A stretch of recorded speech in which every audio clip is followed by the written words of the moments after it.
Price Lord. இன்றைய தியானம் சங்கீதம் 91:1. உன்னதமானவரின் மறைவில் இருக்கிறவன் சர்வ வல்லவருடைய நிழலில் தங்குவான். இந்த வார்த்தை உன்னதமானவர் என்று தொடங்குகிறது.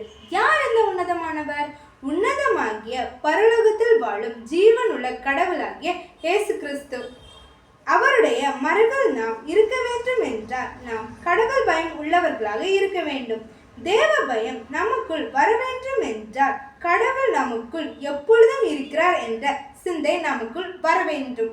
அப்பொழுதுதான் பாவத்தையும் தீய சிந்தைகளையும் வெறுத்து கடவுளுடைய பிள்ளைகளாக வாழ முடியும். கடவுளின் சித்தம் நாம் செய்யும் போது நாம் எதிரிகளிடம் சிக்காமல் உன்னதமானவரின் மறைவில் நம்மை பாதுகாத்து அவருடைய நிழலில் நம்மை நடத்துவார். நாம் அவருடைய மறைவில் இருக்க அவரை நோக்கி, இயேசுவே, நீர் எனக்குள் வாசம் செய்யும் என்று கேட்க வேண்டும். அப்பொழுது அவர் பாதுகாப்பாலும் கிருபையினாலும் நம்மை நிரப்பி தீங்கு நம்மிடம் தொடாதபடிக்கு அவருடைய மறைவில் வைத்து பாதுகாப்பார். ஆமென். God bless you all.